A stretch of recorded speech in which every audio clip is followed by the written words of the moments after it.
Assalamualaikum. Welcome back to my channel Banu's recipes. வாங்க இன்றைக்கி நம்ம வெந்தய சாப்பாடு தான் பார்க்க போகிறோம். இது நல்லா சீக்கிரமாக குயிக்காகவும் செஞ்சு கொடுக்கலாம் குழந்தைங்களுக்கு. இன்றைக்கி ஒரு குக்கரில் 2 டேபிள் ஸ்பூன் எண்ணெய் விட்டுக்கோங்க. எண்ணெய் நல்லா காயிட்டும். இப்போ நம்ம வீட்டிலே நான் காய்ச்சின நெய் தான் இது.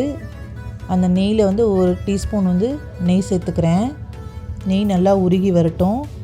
அதுக்கப்புறம் ஸ்பைசஸ் எல்லாம் ஆட் பண்ணிக்கலாம். 3 ஏலக்காய், 3 கிராம்பு, ஒரு நட்சத்திரம், ஒரு 2 துண்டு பட்டை. இது நல்லா பொரிஞ்சு வந்ததுக்கப்புறம் பிரியாணி இலை சேர்த்துக்கலாம். இது நல்லா எல்லாம் பொரிஞ்சதுக்கப்புறம் இப்போ நான் இதில் வெந்தயம் சேர்க்கணும். நான் மறந்துட்டேன். நீங்கள் வெந்தயம் போட்டுக்கோங்க. நான் மறந்ததுனால வெங்காயத்தை போட்டதுக்கப்புறம் அதுக்கப்புறம் நான் வெந்தயத்தை ஒரு அரை டீஸ்பூன் போட்டு பொரிய விட்டுக்கிறேன். வெந்தயம் போட்டு நல்லா பொரிஞ்சதுக்கப்புறம் வெங்காயத்தை சேர்த்துக்கோங்க. நான் பெரிய வெங்காயம் 2 வெங்காயம் ஸ்லைஸாக கட் பண்ணி சேர்த்துருக்கேன். 4 பச்சை மிளகாய், சின்ன பச்சை மிளகாவை நல்லா கீறி சேர்த்துருக்கேன். இதெல்லாம் நல்லா வதங்கட்டும். இப்போ நான் ஒரு கைப்பிடி அளவு கொத்தமல்லி, மல்லி, புதினா இது 2ஐயும் நான் சேர்த்துக்கிறேன் கட் பண்ணி. இதோட நல்லா வதக்குங்க. நல்லா வதங்கி வாசம் வரணும். அப்போ தான் சாப்பாடு ரொம்ப டேஸ்ட்டாக இருக்கும். இப்போ இது நல்லா வதக்கிக்கலாம்.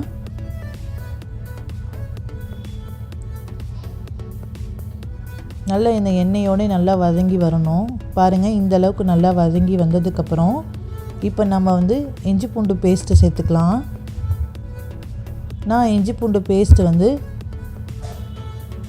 1 டேபிள் ஸ்பூன் சேர்த்துக்கிறேன். ஏன்னா இது நான்வெஜ் இல்லை, வெறும் வெஜ் ரைஸ் மட்டும்தாங்களே. அதனால் ரொம்ப சேர்த்தோன்னா அந்த இஞ்சி பூண்டு வாசம் அடிக்கும் அதிகமாக. அதனால் 1 டேபிள் ஸ்பூன் சேர்த்துருக்கேன். இதையும் நல்லா பச்சை வாசனை போகிற அளவுக்கு நல்லா வதக்கிக்கணும்.